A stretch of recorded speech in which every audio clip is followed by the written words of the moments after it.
Assalamualaikum warahmatullahi wabarakatuh. Kembali lagi bersama kita di channel Pangeran Cahaya. Hadirin semuliakan Allah Subhanahu wa taala, kita ketahui bersama bahwa Allah Subhanahu wa taala telah mudahkan kejayaan kesuksesan dunia dan akhirat itu dalam mengamalkan daripada ajaran Rasulullah SAW secara sempurna.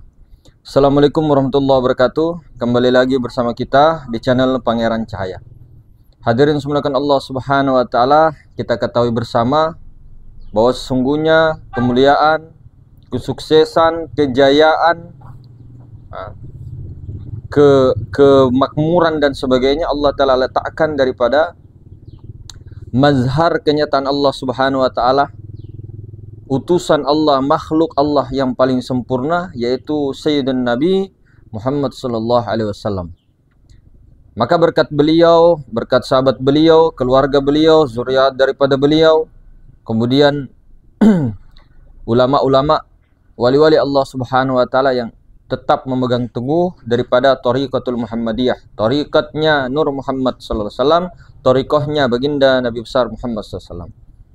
Maka hadirin semuliakan Allah Subhanahu wa taala, yang kita perlu paling penting di muka bumi ini adalah poin-poin utama yang kita wajib untuk diri kita sendiri kejar sampai batasan. Yang paling pertama adalah mengenal daripada Allah Subhanahu wa taala, betul-betul mengenal, bukan hanya dikatakan, bukan hanya disebut-sebut, bukan hanya dibicarakan terus-menerus, bukan hanya seperti itu. Itu juga penting semuanya hadirin. Tapi betul-betul kita mencari pembimbing secara lahir ataupun batiniah, ruhaniyah, itu betul-betul yang bisa mempertemukan dengan Allah Subhanahu wa taala, bisa melihat dengan jelas Allah Subhanahu wa taala yang nyata senyata-nyatanya. Tidak hanya dengan rasa, tidak hanya dengan pikiran, tidak hanya dengan sangka-sangka. Karena Allah itu tidak bisa ditemukan dengan rasa, pikiran, perasaan, tidak bisa. Harus betul-betul dengan sadar, penyaksian yang benar-benar menyaksikan. Makanya ada dikatakan wahdatul wujud, wahdatul syuhud. Maka hadirin semuliakan Allah Subhanahu wa taala, maka ketika kita menuntut suatu keilmuan, menuntut suatu daripada ilmu ma'rifatullah, kemudian ilmu daripada ilmu hakikat, ilmu tauhid, ketika ada yang bersedia untuk mengajar daripada itu, ataupun mendapat daripada guru-guru sebelumnya untuk mengajar daripada ilmu ma'rifatullah, artinya ma'rifatullah itu mengenal daripada Allah, menyaksikan Allah Ta'ala, musyahadah akan Allah Subhanahu wa taala, tuntut daripada beliau. Artinya begini, minta di mana Allah Subhanahu wa taala itu yang tak bertempat itu, di mana yang laisa kamitslihi syai' itu. Meskipun kita tahu bahwa Allahu la tahta, Allah itu tidak ada di bawah. Tidak ada di bawah. Allah itu tidak ada di atas, tidak ada di kanan, tidak ada di kiri, tidak ada di depan, tidak ada di belakang, tidak ada di dalam, tidak ada di luar. Tapi meliputi betul-betul sang pembimbing itu harus menunjukkan alamat dan betul-betul mempertemukan si salik, ini secara syariat ya, si salik kepada Allah Subhanahu wa taala. Artinya mempertemukan itu betul-betul menunjukkan inilah Allah, menyaksikan betul-betul. Dan harus seperti yang kita bilang kemarin, harus betul-betul menyaksikan. Tidak boleh kita saja yang menyaksikan, atau asisten kita ataupun saudara terdekat kita, kemudian yang 100 orang itu tidak menyaksikan. Nah, seperti yang kita bilang tadi, 100 kemarin, 100 orang di situ, 1000 orang kita di situ, 1000 orang menyaksikan. Tidak ada istilah dalam waktu 5 detik.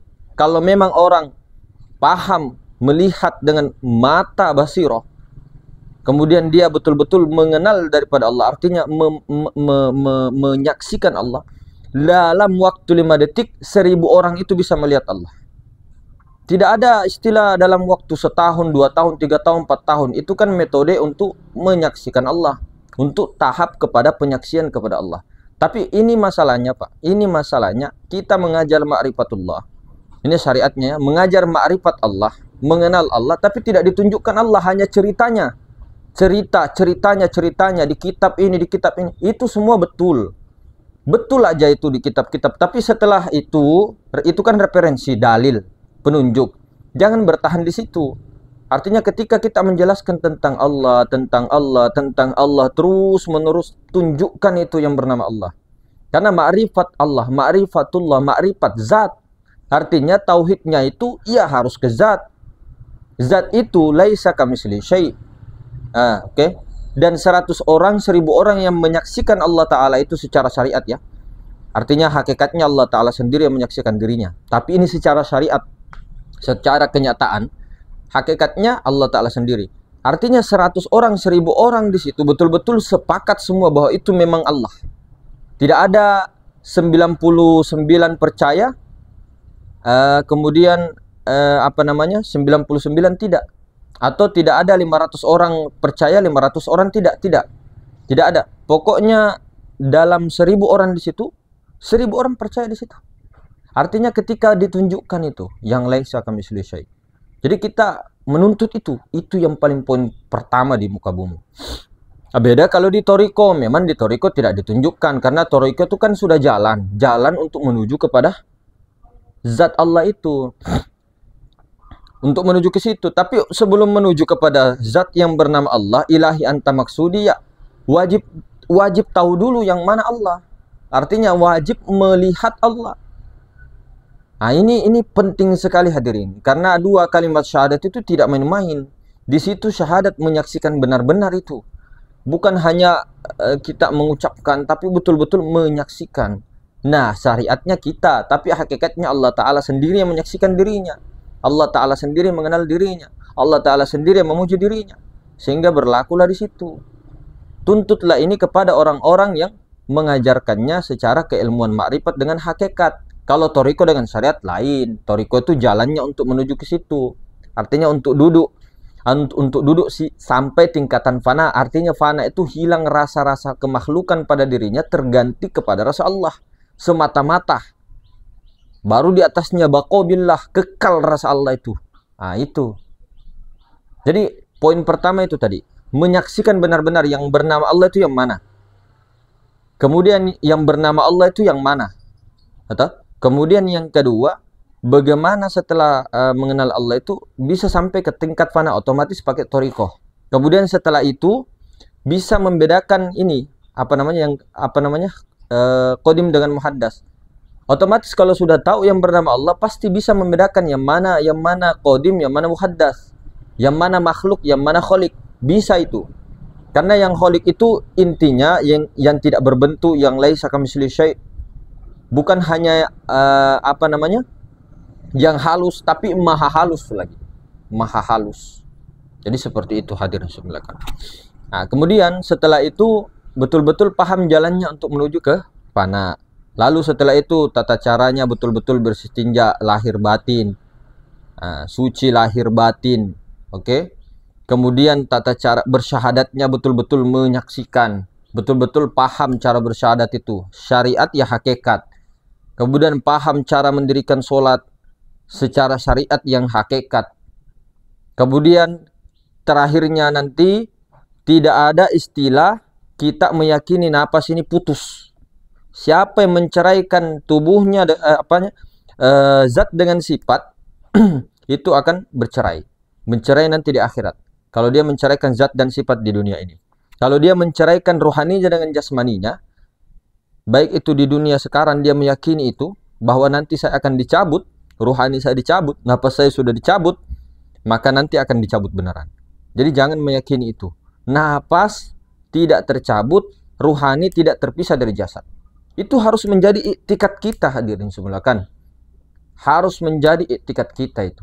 Kemudian apa yang datang ketika mau meninggal. Karena kenapa? Ketika kita ikut begitu saja dengan sembarangan, ini syariat ya, ikhtiarnya, ikut dengan sembarangan, bahaya saudara. Iblis banyak datang menggoda. Iblis mengatakan dalam hati, itu Allah, ikuti, itu Rasulullah, ikuti, itu gurumu, itu betul itu. Hati-hati Pak. Nah, baru setelah itu di mana keberadaannya? Toh? Nah, itu yang paling penting Pak. Tidak hanya kita belajar makrifat saja, tidak. betul-betul poin-poinnya itu. Nah, kalau ilmu syariat kan sudah artinya setelah betul-betul ma'rifat, mengenal Allah, kemudian ilmu tauhid, baru ke thariqah. Nah, sambil juga syariat jangan ditinggalkan. Artinya nanti menjelang kita punya ajal mau menjemput, atau mulai dari sekarang juga syariat kita sudah diperkuat. Jadi seperti itu inti-intinya. Tapi yang paling pokok, yang paling pertama itu adalah harus musyahadah kepada Allah. Wajib musyahadah kepada Allah.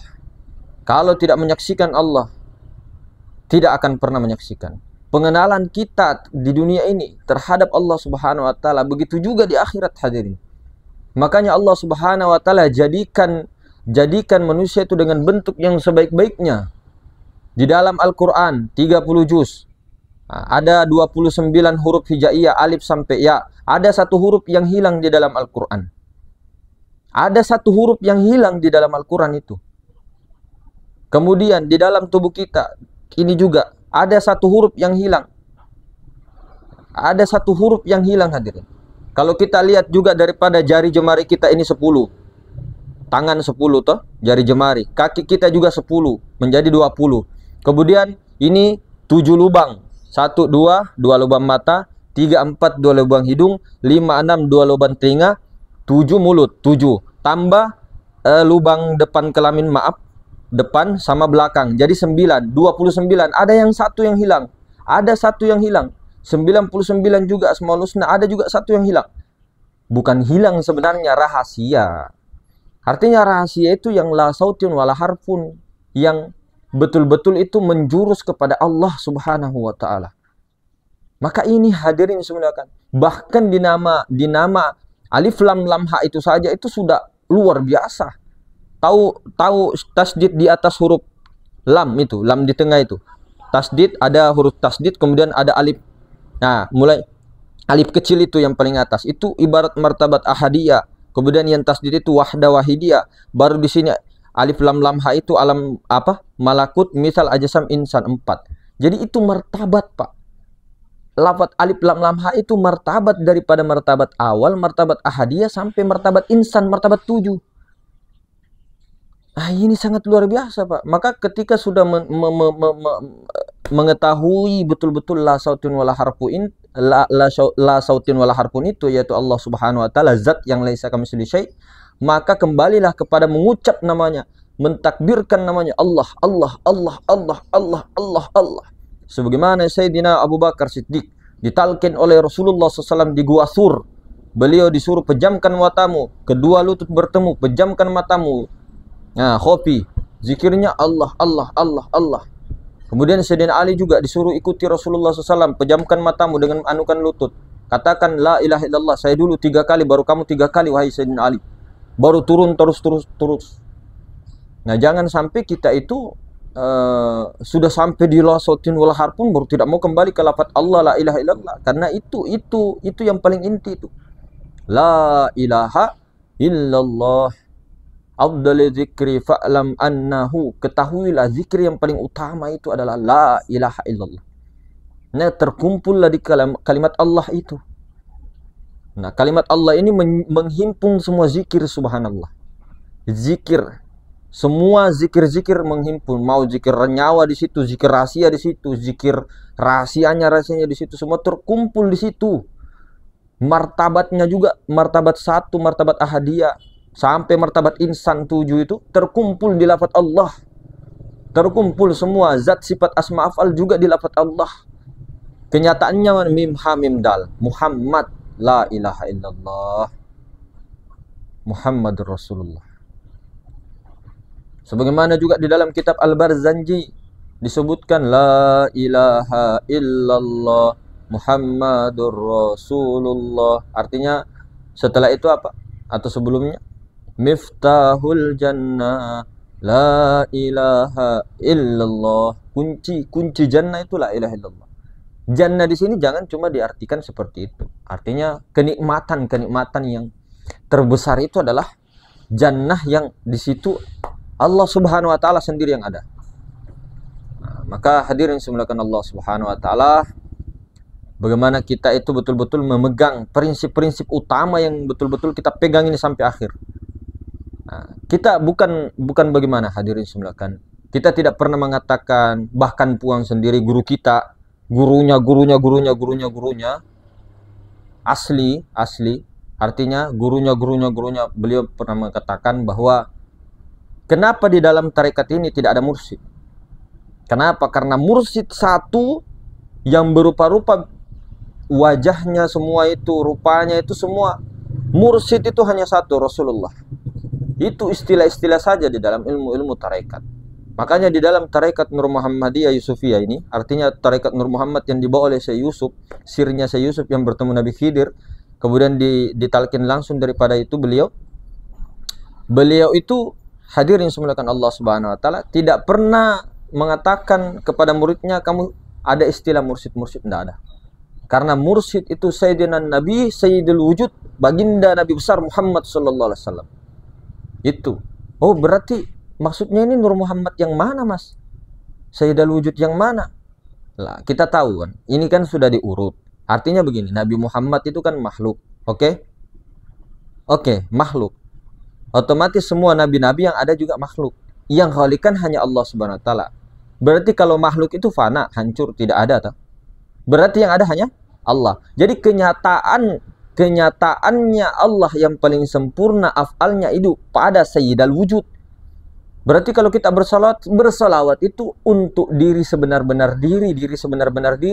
Itulah Nur Muhammad Rasulullah. Tapi untuk beradab, karena kalau kita tidak beradab kepada Sayyidul Wujud Nabi Muhammad sallallahu alaihi wasallam, maka kita itu juga tidak beradab kepada Allah. Karena hakikatnya Nabi Muhammad, semua nabi, semua makhluk itu tidak ada, fana. Yang ada Allah. Jadi kelakuan af'al daripada baginda Nabi, sifat daripada baginda Nabi, zat yang meliputi baginda Nabi dan seluruh alam semesta itu adalah mazhar tajalli sempurna. Beliau juga dikatakan ma'rifat paling sempurna. Nah, siapa yang dilihat di balik beliau itu? Artinya beliau itu hakikatnya tidak ada. Kita semua tidak ada, alam raya semua fana, tidak ada wujud-wujud majazi. Makanya setelah di ma'rifat tuh baru berjalan tarekat ketika berzikir la ilaha illallah, la ilaha illallah, Allah sambil solawat, sambil apa, sambil amalia itu semua wujud majazi itu dihilangkan sekaligus betul-betul dihilangkan. Jadi kalau kita sadar Nur Muhammad bagaimana, Mas? Nah, Nur Muhammad itulah laisa kamitslihi syai'. Nur Muhammad itu itu yang kudrah irada ilmu hayat sama basar kalam. Itu yang diperhatikan. Nah, cuma Nur Muhammad itu nampak kepada batang tubuh, nampak kepada alam-alam cermin-cerminan Ainul Haq ini. Begitu maksudnya. Yang diperhatikan itu yang kudrohnya ini. Ini kudroh, kuasa. Bukan tangannya, tapi kudroh itu kan nampak sama tangan ini. Tidak mungkin bisa nampak kudroh iroda ilmu hayat sama basornya Allah Ta'ala kalau tidak ada alam semesta. Nggak marah-marah ya. Ini bukan marah-marah hadirin. Masya Allah. La haula la quwata illa billah. Tidak ada. Begitu maksudnya. Namun di tarekat Nur Muhammad ini yang jalur Syekh Yusuf Al-Makassari Tuan Tasalama Ka Al-Bantani rahmatullah alaihi qaddasallahu sirruhu habizahullah ta'ala, maka beliau itu mengangkat daripada khalifah-khalifahnya. Khalifah ada selanjutnya khalifah-khalifah terus khalifah-khalifahnya. Nah, khalifah ini punya muqaddam. Nyebarlah. Jadi tidak ada istilah mursyid di sini. Cuma namanya itu hakikatnya mursyid itu ya ada pada dirimu sendiri. Makanya yang menyebarkan ini adalah khalifah dan muqaddamnya. Tapi ada sanadnya, ada. Jelas. Apalagi kita tahu kan siapa beliau juga secara syariatnya dong. Maka hadirin semuliakan Allah Subhanahu wa taala, yang mungkin segitu, perkuatlah terus, tetaplah semangat. Jangan juga semangatnya karena jos-josan, karena apa dan sebagainya. Lillahi taala. Jalani seperti air mengalir, jalani saja. Artinya jangan juga santai saja, semua sudah jangan jabariyah, jangan juga mu'tazilah. Pokoknya ikhtiarnya itu kencang juga. Dan juga luangkan waktu, jangan menunggu waktu luang. Luangkan waktunya. Niatnya diperkuat. Niatnya itu bukan niat kamu yang niat. Kalau kita yang niat, Pak, lemah. Lemah niat kita itu. Tidak ada orang mati bisa berniat. Yang berniat itu Rasulullah. Kalau Rasulullah yang berniat, kalau Rasulullah berdoa, makbul, Pak. Begitu ya, hadirin semua kan. Assalamualaikum warahmatullahi wabarakatuh.